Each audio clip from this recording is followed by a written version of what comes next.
Bertahun-tahun lamanya, masyarakat Lembah Gunung Gede terjaga sejak Belanda melakukan kesultanan Banten.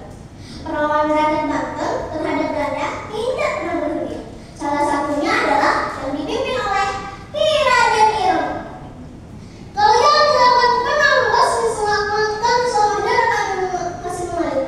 Perlawanan ini akan terus berkobar.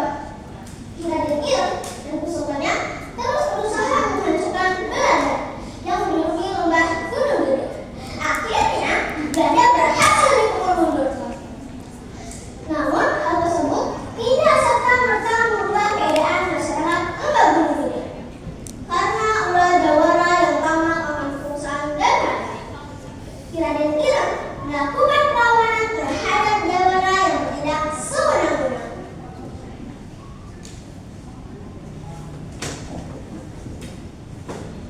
Wah, lihat siapa yang datang.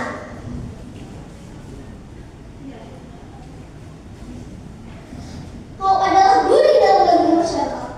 Kau merampok, menginjak dan menggunakan cara licik untuk keuntungan sendiri.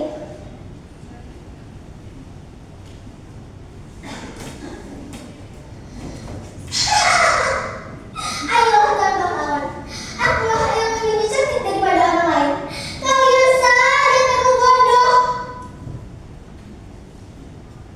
Kekayaan yang didapat dari ilmu orang lain tidak akan membuatku bertahan. Cepat atau lambat musuhmu akan datang juga. Aku akan bertarung. Jawara